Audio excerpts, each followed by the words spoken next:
Hello, hello. Welcome to a brand new series on the Small Business Growth Podcast. This series is called the Founders Spotlight Series.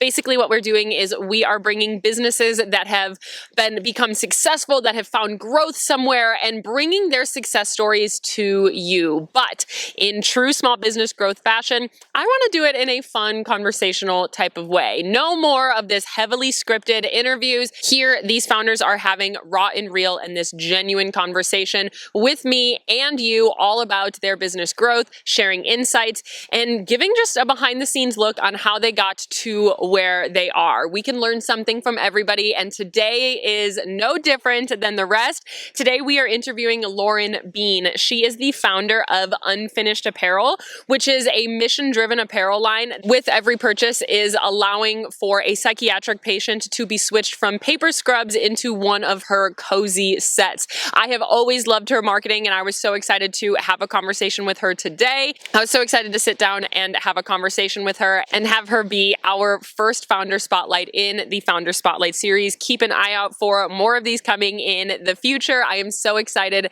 Here is the interview with Lauren Bean.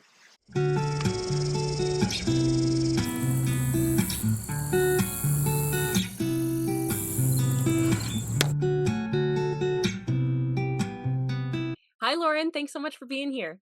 Thank you for having me. Yes, I'm so excited to chat with you, get your story. You are a business that I have always looked at and loved the way that you've marketed. Tell everybody who you are, what your business is, and kind of just like the quick founder story. I'm going to try and make it as quick as possible. Oh, we Hi, love a long everyone. I story. am Lauren Bean. I started Unfinished Apparel back in, I guess you could say, 2020.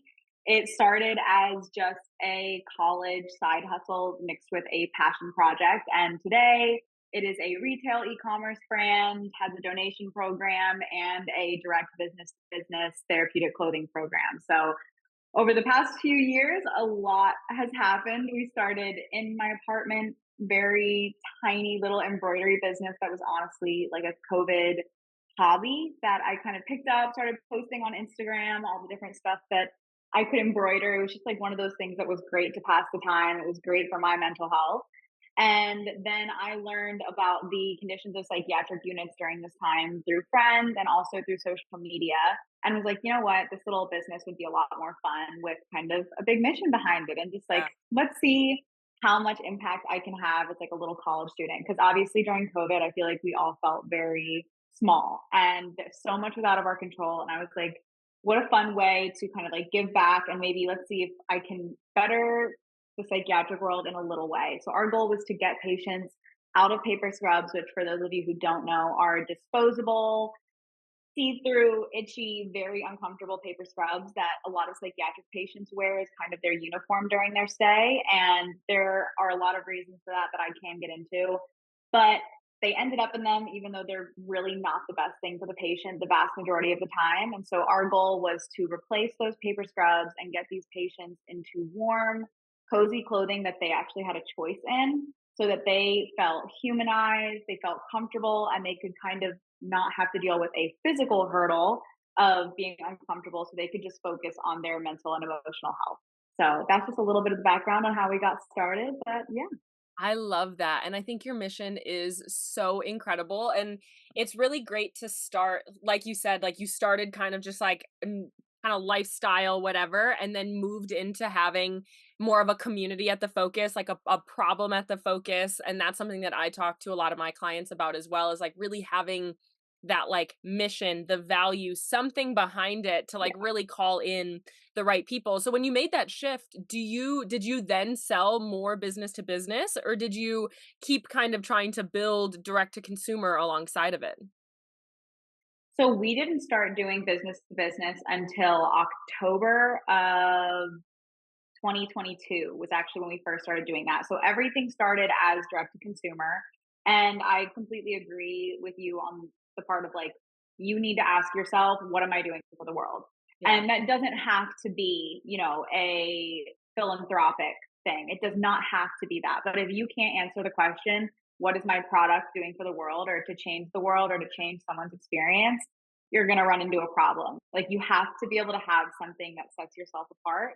And Yeah. so once I kind of realized that I wanted to see if we could make this a business, then I had to think about that even more. Like at the start of it, when I tasked the mission, it was like kind of a for fun thing and a personal thing. But I Yeah. look back on that and I'm like, if I hadn't done that, I don't think that little embroidery business would have turned into very much, to be honest, because that was a fuel for my personal entrepreneurial fire, as well as consumers wanting to support a mission and something that they believed in. Yeah, and that's such a good piece and a good takeaway is I have so many people come to me and they're making earrings or they're making candles or they have a boutique or something like that and they're trying to stand out, but they feel like it's almost like pigeonholing them to narrow down or to be philanthropic or to like have some sort of major differentiator with their brand, but it's actually so opposite of that. Is like if you can stand out. I mean, I have known before I knew your brand, I knew your mission in the back of my head. And when you pop up on my Mhm. Instagram, it's like, oh, it's that girl. Like it's that is what is so memorable about you that you know what it is that you are doing. And how did you kind of get to understand that that was the mission that you wanted? Because that's a question I get is people are like, okay, that's great, but like I sell jewelry. How do I have an actual purpose or an actual mission behind it? I sell something that doesn't inherently have like a tangible benefit to it. Yeah, and that's a great question, and I think part of it was the fact that I was always kind of skeptical when I saw companies like, "We give a percent of proceeds to this foundation," or just to mental health, and I was like, "Where is it going? Like, how do I know that it's really helping people?" And that's not to say that they're not, but Yeah. there was just always part of me like, I I as a business person, I always wanna see where my money's going, and I'm Yeah. like, "Is it actually helping people?" And so when I was going kind of back and forth on what the mission was gonna be, because I knew I wanted it to be mental health related, but I just didn't really have a foundation that I was connected with. And I was just like, I want people to know that they are doing something for another human being, that like they see a direct Wow. result. And so the idea was to have something tangible. And I didn't learn about the conditions of psychiatric patients until probably, I want to say beginning of 2021 was when a lot of that started to surface. Because I mean, during the pandemic, we experienced the greatest epidemic of our time, which was the Yeah. mental health crisis. And inpatient psychiatric centers were full. Like people were in ERs waiting for months and months and months to get placement because they couldn't even get in. And with this huge rise of patients, and to be honest, a lot of us were very chronically online during COVID, like can't Yeah, blame us. for sure. People were talking about it. People were kind of sharing their experiences with treatment. And I had people that I knew who went to treatment, and I almost sought out treatment myself, which is how I learned about it. And so once I kind of learned about the clothing, I was like, wait, like, is there a way that maybe we could just give money for better clothing? And then after like a lot of thinking, it was like, no, what if we actually just replace the clothing ourselves? Like people love to buy the product that I'm already selling. Why would a patient not rather be put in something comfortable just like they would buy in their everyday life and actually have that to wear in treatment? So it started to be like, why don't we just create something that's built for home and hospital? Ooh. And then we're kind of able to like bridge that gap. So they're in treatment, they're going through that, but they also have a little bit of home. They have something that feels good and is Yeah. comfortable. So that's how we kind of got to getting something tangible that everyone else could go like, okay, my purchase helps this other person. Yeah. Yeah, it's kind of like that Tom's, like, you buy one and you give one, or, like, it's like that feeling of, okay, it's almost Yeah. like the girl math. It's like, "This is great. I can pay for this. It makes me look cute. It's comfy. It's cozy. I can use it as well as it's helping other people down the line." It's like that practical purchase, so you can you can feel good about your purchase. Exactly. And I mean, if you are like in any part of business school, like whether you're studying marketing, communications, almost anything, you're going to learn about cognitive dissonance. So it's just like that usual after purchase guilt that people have, or even the pre purchase guilt that causes people not to buy it. And this is just like me speaking from an honest, transparent marketing perspective, is like, especially in the fashion world, there's so much cognitive dissonance Yeah. because we know about fast fashion and we already have a lot of clothes. And so you want your customer to be able to kind of validate the purchase. And yes, like our mission is a part of that. Like I love seeing the messages from people that are like, hey, like I've been so excited to buy from you, knowing what it would do for someone else. Yeah. So it not only helps with that portion, but also having a lot of confidence in your product and knowing that like you as a consumer would be proud to purchase something like that. Like I know there's definitely shopping that I've done in the past where I'm like, I did not need to do Yeah. that. And you want to avoid that for your customers. For sure. Yeah, you want the like the dopamine hit for more than just, "Oh my gosh, I'm spending money, I'm getting something for myself." You want it to last, and when they wear it, they feel good, and it's just like positivity around the purchase every time you wear it too. Yes, that like constant reminder because that's how you get repeat customers too. Yeah. Like just like when you travel abroad or you get kind of like a sentimental piece of jewelry, every time you put that on, it's going to remind you of that place and it makes you want to go back. For sure. And It I makes you feel wanna like that's a gift it. huge It part of makes you it. wanna do so many things that you Yes. like, it Yes. brings so much more positivity to the actual, like, business strategy behind it as well, the growth behind it. That's a really good 100%. point and a really good, like, mental thing that I don't think a lot of people think about. Because I have a lot of clients that will do, they'll plant a tree for every X amount sold, or they'll do some element of that where it's a percentage or something like that, but they won't even talk about it. It's like it's their own personal value system that they just wanna do in business, but they don't wanna make it their whole business model, but it actually is what makes your business. So many times there's so many examples and case studies out there of like this being the major piece of business growth for people like Tom's, or like the glasses company that did something similar as well. It's really Yeah, Warby Parker. Warby Parker, yeah. They were so good. I looked at their model so much when I was starting Unfinished because I think theirs Yes. was so well done. I have Warby Parker glasses. I used to have Tom's. Like there is something to be said for every time I put them on. Even though when I first went to buy them, it wasn't for their mission. It was because Yeah, I thought they were cute. for But then sure. you learn about the mission and you're like, ooh, I like these even more. So it Yeah, doesn't have to be the reason that people find you. And I think people get worried about that with and it missions is can't they're be. like, oh, Yeah, exactly. They're like, oh, this is all I'm going to be known for. What if I want to help these people or I want to yeah, do this or I want to sell different products? It's like, that's okay. Like, this is just an extra, it's like an accessory to your already amazing product. Like, mhm. you can market a million different ways. Your marketing plan doesn't all have to be about your mission. Yes, yes, that's so good, and I think that's a really good piece as well, is that even though it's almost like the cherry on top to the purchase and the cherry on top to the customer lifetime that they wanna spend with you, because they Yeah. come to you because your sweatshirts, your hoodies, like, fit better, your sweatpants are comfy and they're cute and you like the sayings on them, and then they wear them and they feel the dopamine, they feel the, like, "Oh my gosh," like, the good vibes around it, and then they wanna kinda keep coming back because your product still has to be good and desirable there. Absolutely. Yeah. So when you were growing, you made this decision, this is the mission that I wanted to have. What did you really do to grow your business? What channels did you use for your marketing there? So, just like I said, I was in college at the time and I had no money to my name. Yeah.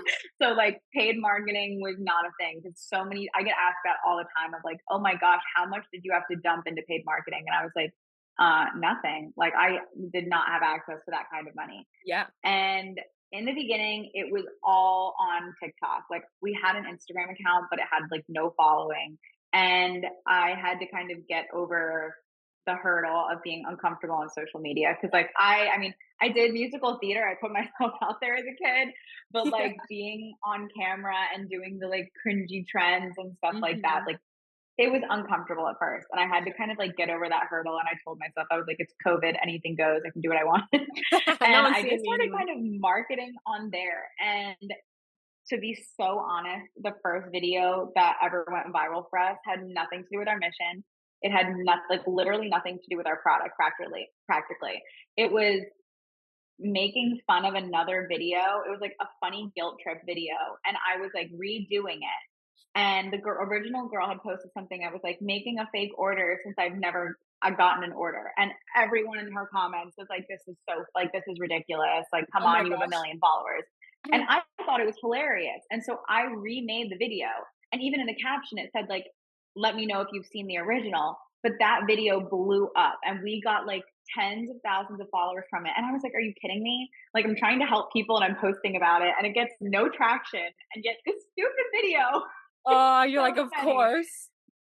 Yes, and that was a lesson to me of like, don't take myself so seriously on social media, and especially in today's day of marketing. Like, people don't necessarily want the super polished look Yeah. on certain social media platforms. Like TikTok is such a fun behind the scenes place.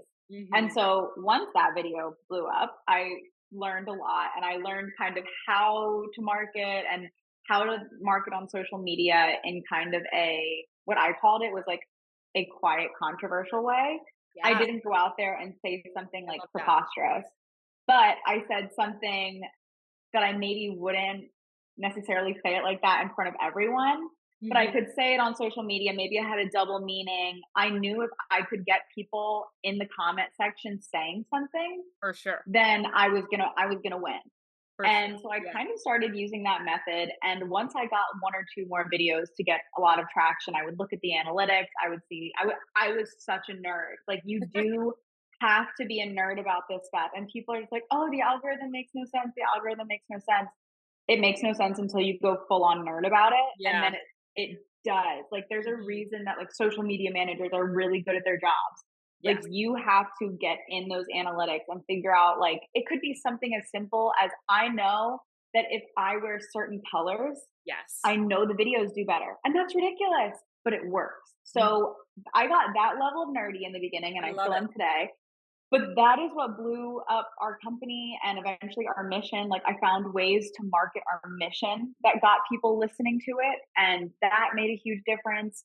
And then we started incorporating Instagram because Instagram is so important, even though it drives us all crazy today. Like, that is a very complicated algorithm. Yeah. And once I kind of got those two balanced, it allowed us to take really big scaling steps and to, be receiving such consistent revenue because that's the big problem for a lot of small businesses. Like, you have one video where you get a couple hundred orders, and then the next day you're still posting what you think is such good content, and you're back to like two orders a day. And it's so frustrating. Yeah. But there is something to be said for like consistency is key. And it took me, I don't know, probably, yeah, 3 years before I saw any type of consistency with income.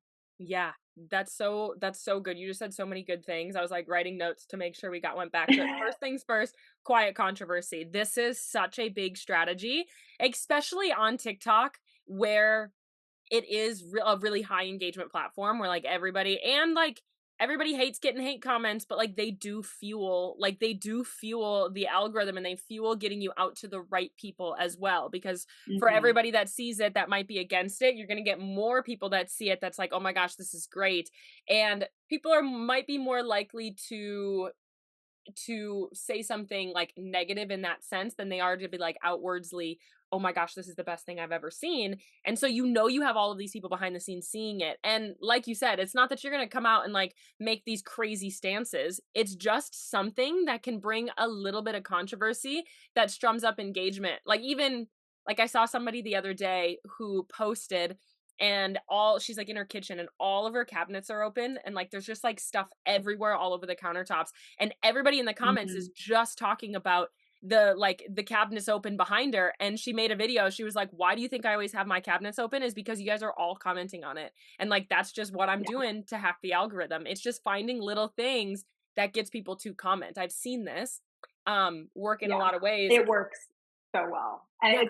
it is one of those things where, like, because on the side of starting Unfinished, like, I've done social media consulting for years. That was how I kind of paid my way through running a business. Mhm. So it just gave me a lot of consistency. But one of the things that I always kind of say up front is you have to be very honest with yourself about how much hate you can actually take. Like, Yeah. it is a thing that people know that it's an effective strategy, but when they actually go and do it, it is so upsetting that they stop wanting to post. And so Yeah. you do have to kind of walk the line of what you're comfortable with. And obviously, like, I stopped giving a damn about a year ago. But it does take people a little bit of time, but it does work. And you can literally look at a one sentence pitch and just tweak a word. Like, you can do little things that aren't necessarily going to get you hate, that will just get people in the comments being like, why did she do that? Yeah. And that's all you need. Yeah, it's so interesting. I've even seen people just like have spelling mistakes purposely on their content because they know Yes. people will be like, it's actually you apostrophe re instead of your. And like those little I've things, it's so like, and done then it that. gets it out to more people. And those are like those algorithm hacky things, but it's not really algorithm hack. It's like engage. You see this, it's like the engagement bait. It's like, it's what gets it out to other people to get people to actually engage. It's people hacking. Yeah. Like, it really is. Like, humans are so funny in that way. If we can predict each other a lot, Mhm. and what you have to do is just look at your own habits on social media. Yeah. Like, if you find that, like, I see it all the time. Like, I find that when I am not on social media as much, it's because I'm not really enjoying what my algorithm's showing me, and so I tend to also see that posts aren't doing that well. Yeah. And 9 times out of 10, it's because a new algorithm update came Mhm. and no one's really liking what they're seeing. If you look at the way that you absorb content, like, for example, let's just do like the pictures slideshow on Yeah. TikTok.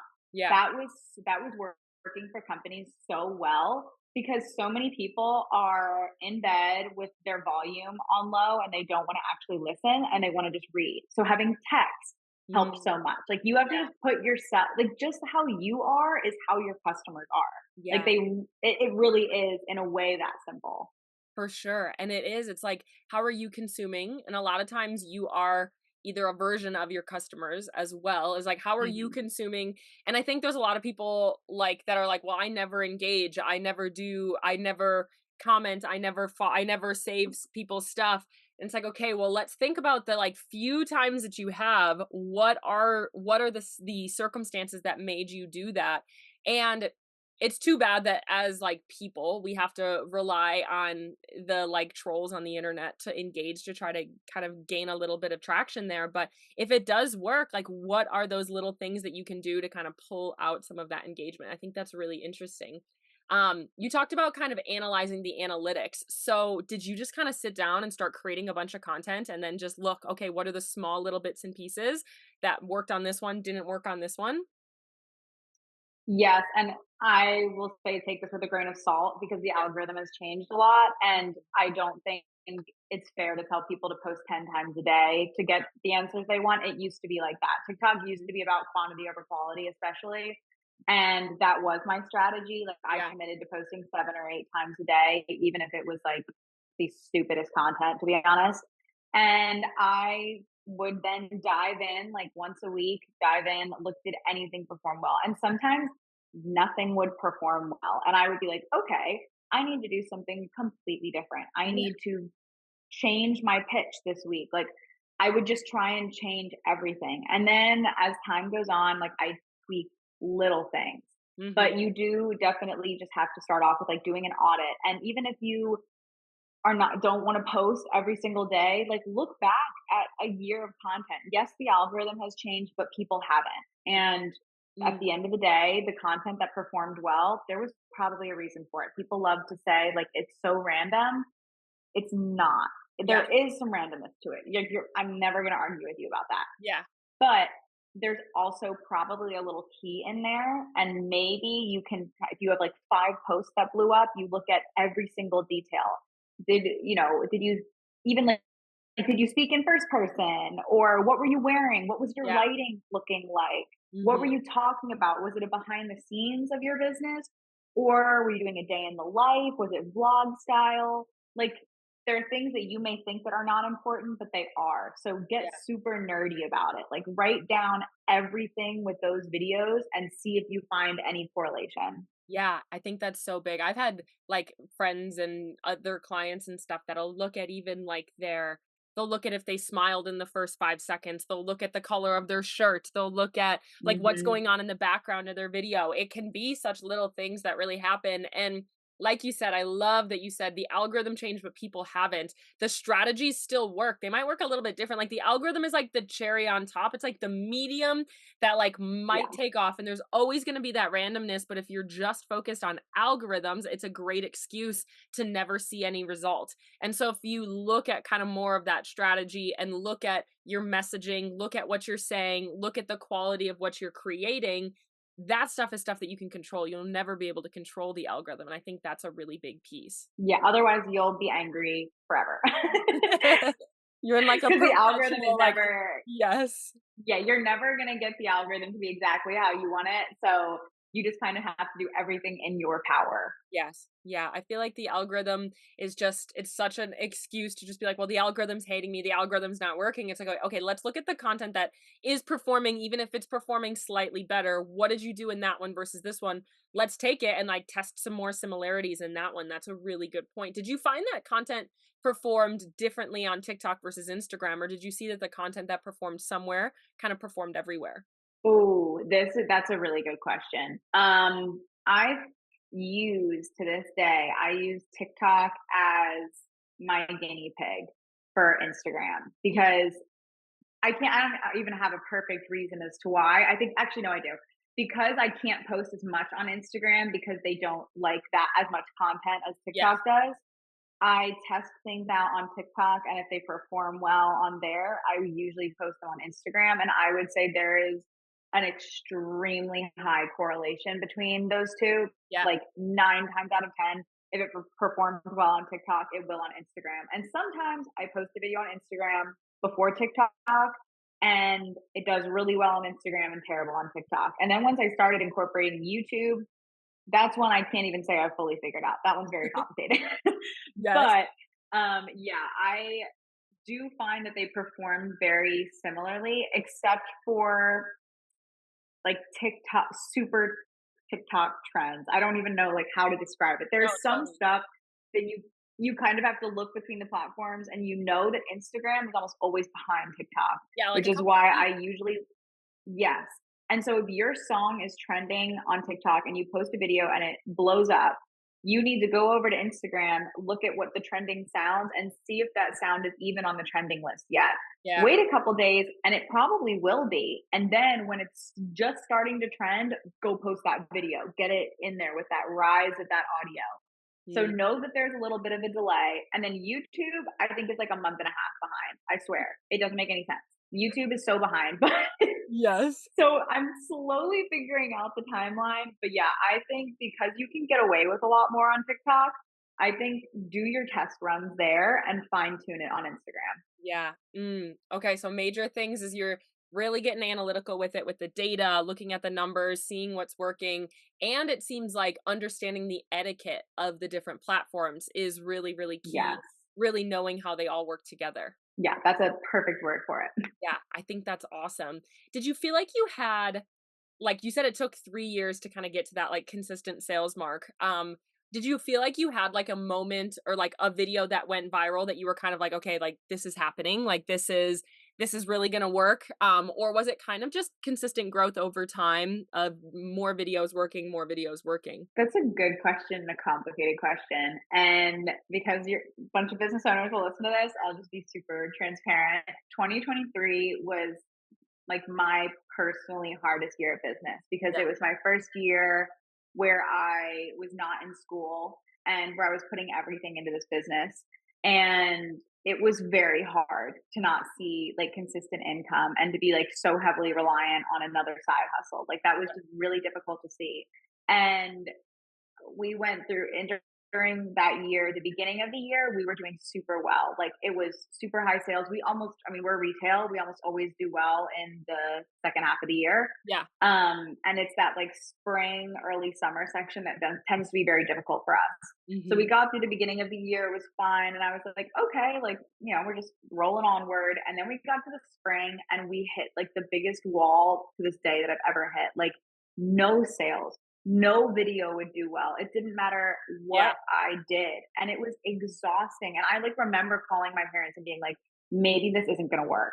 Like I thought this mission was like, I'm so passionate about this mission and I thought that other people would be. And just don't understand.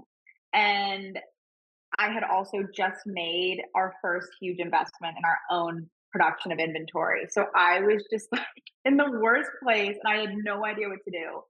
And I just was kind of like, let me get myself to the point where we get this new product, we get something new.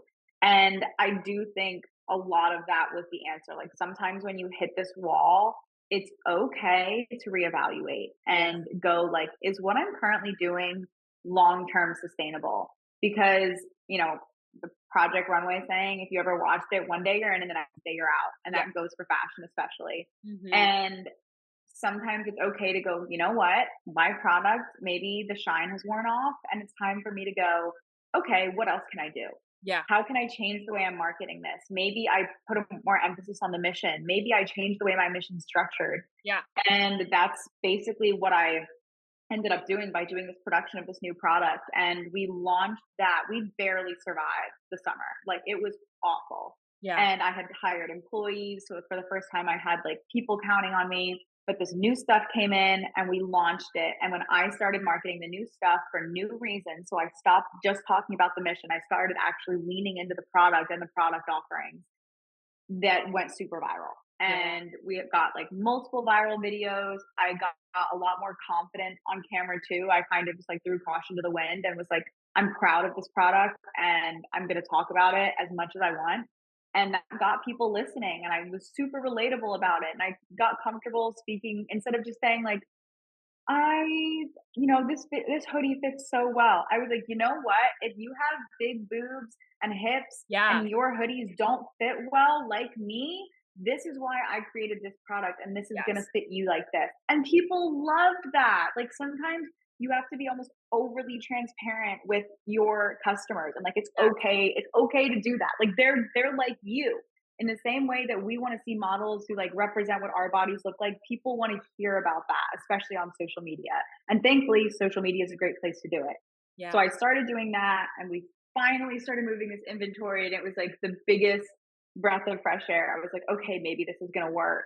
And when we did our first restock of what's called the launch of this product was our Mariposa style, Mhm. and we still carry that today. It's become like very much so what we are known for in addition to our mission. Yeah. But we did our first big restock, and I remember like launching it on the website, and like my phone wouldn't stop like dinging because all these orders were coming in, and I just remember like sitting in front of my computer and crying because I just like could not believe how difficult the year had been and been like, okay, this is paying off. And if people are this excited about this product, then Yes. at least I have learned something and I can replicate this. Maybe it's Yes. not like this every drop.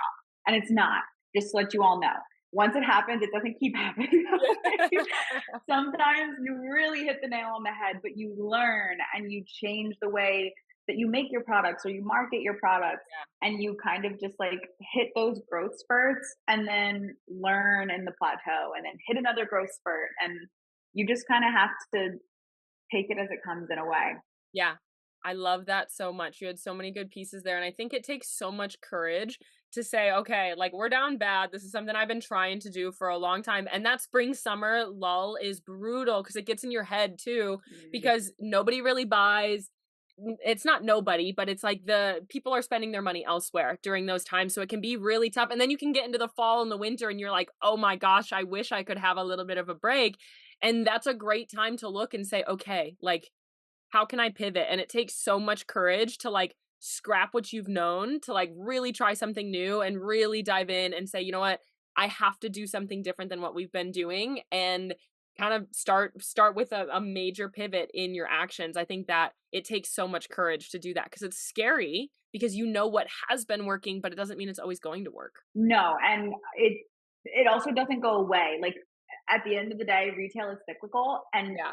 just because I may be selling more per day, it doesn't mean that I'm not going to have spring and summer lulls. Hmm. And now my costs are higher, so I'm basically in the same position as you. Yeah. And what I ended up doing was going, okay, how do I take some of the weight off? Like obviously, I'm not going to have a gigantic line of credit come in from the bank. Yeah.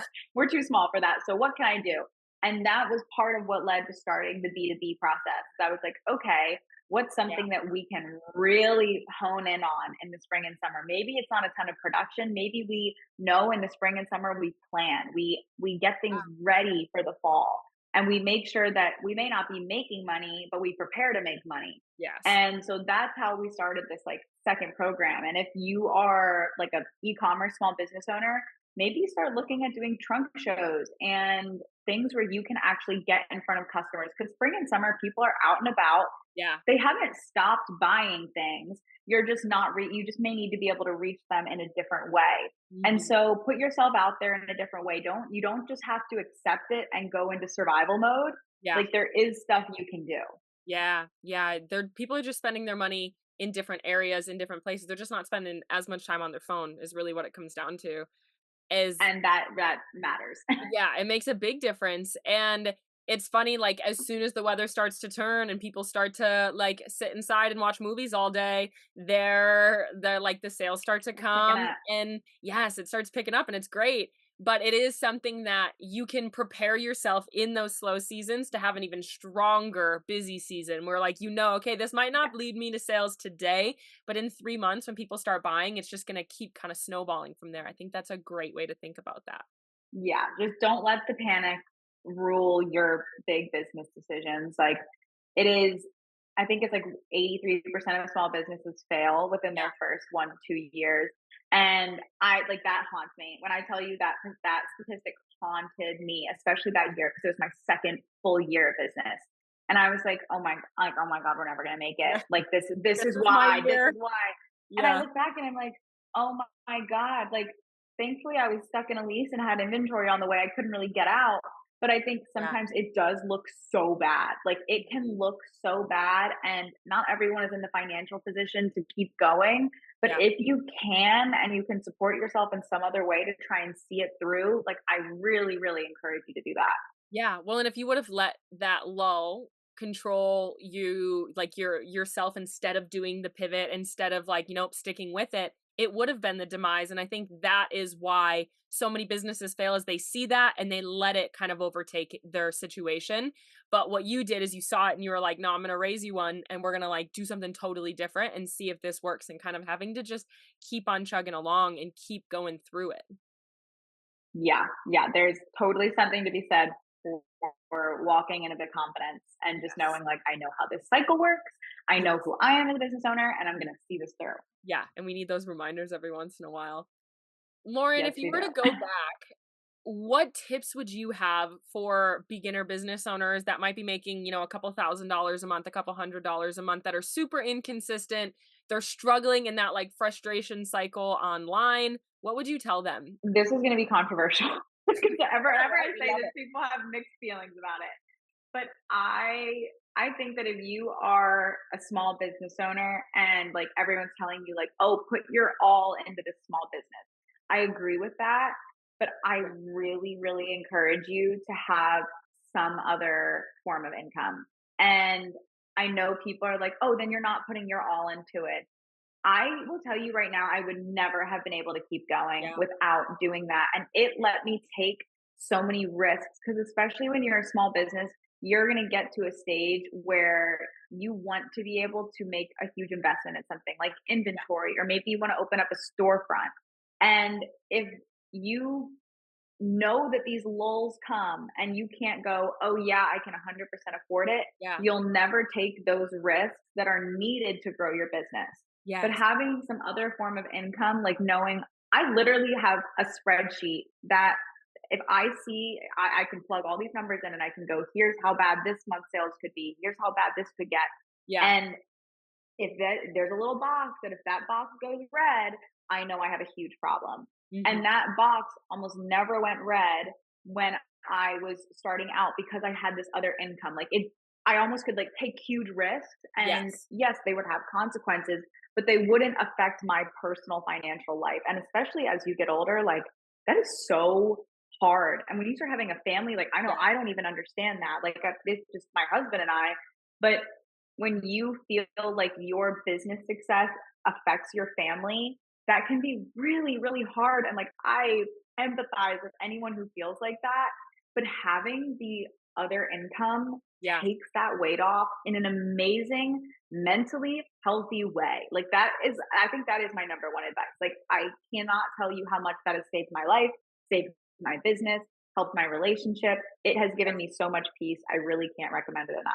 Yeah, I think that's really big, and I don't think it's talked about a lot. I think a lot of people are like, "Oh, but like think how many hours you could spend more on your business." And it's a question I get asked a lot is like, "When should I quit my 9 to 5?" And I think a lot of us are really really eager to do that. It's like you're really eager to like quit your other side hustle or quit something that's bringing in money, but it puts so much more pressure on this needs to work. Like I need this to bring in money, and when it's not in those slower times, like you said, if it starts impacting you, your family, like how you're actually able to live, it makes it a lot more frustrating and you can kind of spiral. I love that piece of advice. I think that's really good. And are you full time now? Is it your sole income now, or did you have a moment where you were like, okay, I think this is consistent enough? It is still not, and that always, like, cracks people up. I mean, it is my primary income, Yeah, but I mean, to be honest, like, I love what I do on the side. Like, I do yeah, social media consulting and branding consulting, and yeah, I love it. Like, that's I learned so much running my own for company sure. that I'm able to really, really help other people with that. And, like, I probably could step away from it, but one, I love my clients a lot, and I love it's such a good outlet for me because It I learned by is, yeah. helping them, and I, get income from it. But it has just allowed me to not make desperate decisions And like you and said, it allows you to to take more risk in other areas. It allows you to still have like take pressure off of this needs to happen. yeah. And like you're still doing at the end of the day, you're helping other people with their businesses. So it's still giving you more insight and giving you more things. I've always said that too, is like eventually I want to start a product based business too, but I would never give up this side because it's such a good, it's like strategy, creative, and you get to blend it all together. Yes, but there is something to be said for, like, if you are spending more time on your side hustle, Yeah. then maybe you need to reevaluate or you need to find a way to delegate. Like, I now delegate stuff to, like, an admin person who handles the stuff that I don't need to handle. Like, delegation, I'm learning a lot about that every day. It's a hard, But yeah, it's a hard spot. it's very, very hard, but it just I can't recommend it enough. Like, it has made my decisions so much better, and it Yes. has let me take bigger risks because it does you don't stop taking big risks, guys. Like, you do not stop making investments that make you wanna throw up. Like, I Yeah, still have to constantly. do that, Mhm. and you don't just have, like, this amazing cash pool when you're a small business. Like, you're just constantly investing and growing, and you don't want to get to a point where you're like, "Oh my gosh, I can't afford to eat because I am putting everything in my business." That it should not come at the cost of you. Like, that's Yeah. important to say, but you can find balance. Yeah. I think that's so big. If you could go back, like, and change anything in your journey, would you have anything that stands out that you were like, "I wish I did this sooner. I wish I didn't do this at that one point," or would you do it all the same? One thing that I'm not even gonna be able to give a super clear stance on this, but one thing I go back and forth on a lot is, do I wish I had produced my own product first and not done private label and wholesaling? Yeah. Because it does pigeonhole you a little bit, and it's very hard to become known as your own brand when you've used someone else's materials. Yeah. And that's just the hard truth. Like, I accepted that that was a decision I made, and I didn't know what the company was going to be. I thought it was my little college side hustle, Yeah. and I I may get to a point where I'm like, wow, I wish I hadn't done that. Yeah. But it got me to where I was. And also, I could never have, I don't think I could really have afforded making an inventory investments like we do now. And no bank is going to give a 19-year-old that much money. Yeah. So I look back and I'm like, you know what? I did what I had to do. What I necessarily, if I had what I have now and could make that decision again, would I have done it? No, because it does make things difficult. It makes branding difficult. It makes credibility difficult. Yeah. But I did what I had to do. And sometimes it's okay to do that in business. Sometimes you make the best decision you can with what you have Yeah. and you work with Just it. change it. And that Yeah. just kind of is what it is. But I am very glad that to get I waited to get into a space. Like, I spent ages being in my apartment, Yeah. and I am glad from a financial standpoint that I did that.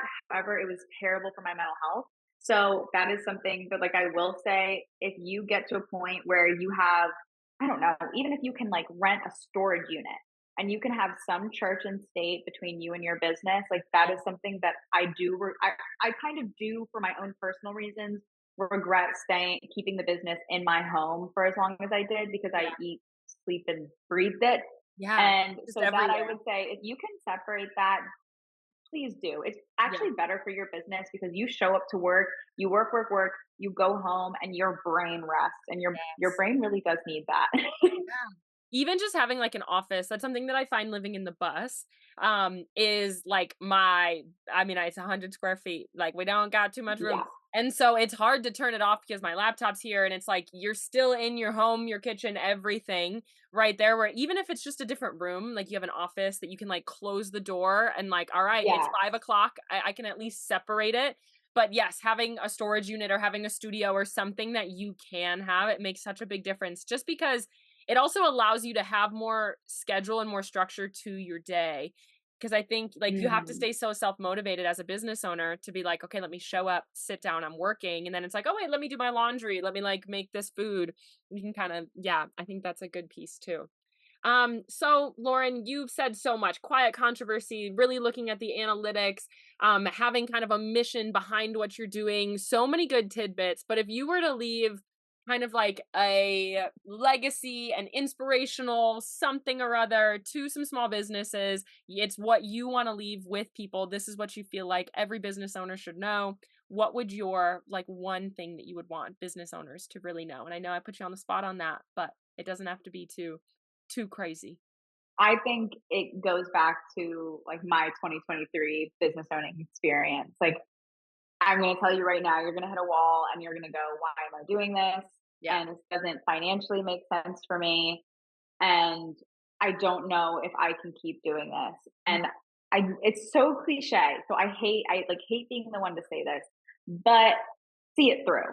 Like, even if in the end it doesn't work, I want you to be able to know that you did everything, that you went down every avenue, because if you're a business owner, you're a business owner, which Yeah. means you're probably going to go start another one. And you do not want to enter into another business venture going, oh, well, I don't know if that actually will work. I didn't do it the last time. Like, you Yeah. should exhaust all your options. Like, an entrepreneur is an entrepreneur. Like, that was That's the the question that mindset. I got asked was, Yeah. okay, if this fails, are you going to go work for someone else? And I was like, hell No. no. Oh, no I was way. like, no, I love what I do and I want to make sure that I'm impacting people. Yeah. And if that is the way you see yourself, be like, yes, I'm a freaking business owner and Yeah. I'm going to see this through. And if it doesn't work, I'm going to go do it again and I'm going to do it better. But don't just let it crumble without knowing you exhausted everything and that you pushed yourself to really, really see it through. Yeah, yeah, I love that. And there's gonna be slower times, there's gonna be busier times, but Yeah. if you quit too soon, you're just letting it consume you. And it really is like business, when you're an entrepreneur, it's like I had businesses at like 5 years old. Like it's like I should have known at like it's like I was making lemonade stands. It's like it's a mindset. Yes. It literally is something that you develop somehow. It's a skill set. And once you have it once, it's hard to really do a 180 on it. And you want to just look at other companies doing it so well. Like, the comparison game as a business owner is so brutal. Yeah. And I would encourage you to like go listen to like How I Built This, the podcast, and like Yes. other resources that are business owners being really honest about their experiences. Because the funny thing is like these big companies that you think like, oh my gosh, like they did this so fast and I'll Yeah. never be like them. Okay, ma'am, they've been planning this business for 10 years. Yeah. They have a marketing plan that's been being worked on for 5 years. They have angel investors with like tens of millions of Yes. dollars coming up behind this. You are one person doing everything you can, and look at all you've already done. Yeah. So don't play the comparison game because you No. have no idea. Just like no one knows what you're going through, you have no idea what someone else went through to build their business. And Oh, it's 100%. so difficult. But Yeah. when you realize that and you hear other people's stories, like, you actually do need to go listen to them because it puts so much into perspective for you and it does kind of fuel you and remind you that like there's no perfect way to do this. And Exactly. no one has the manual for starting a successful company. Like, we're Yeah. we're all figuring it out.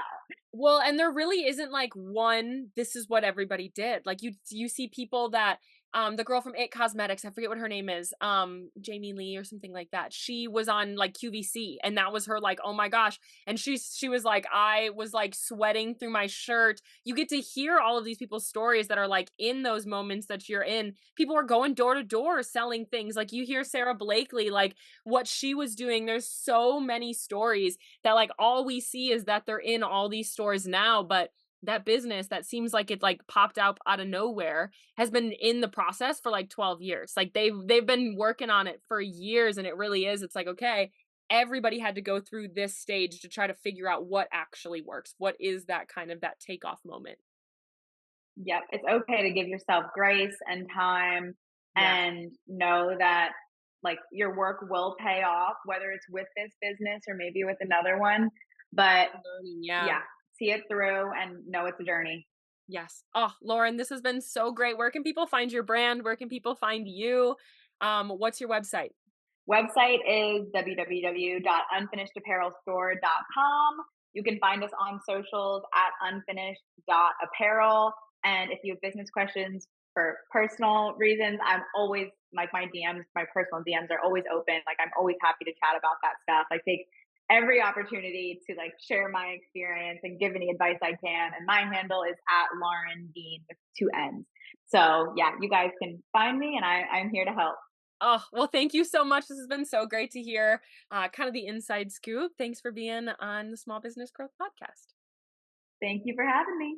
If you enjoyed episode 1 of the Founder Spotlight series, there are many more where that came from. Make sure that you are subscribed to the podcast. We are bringing you more hyper conversational business conversations every single week. Lauren was wonderful. It was so great to have this conversation with her. She gave us so many good nuggets. Make sure you are subscribed to learn more. And remember, I love you. I'm rooting for you and I'm in your corner always. I will see you in the next episode.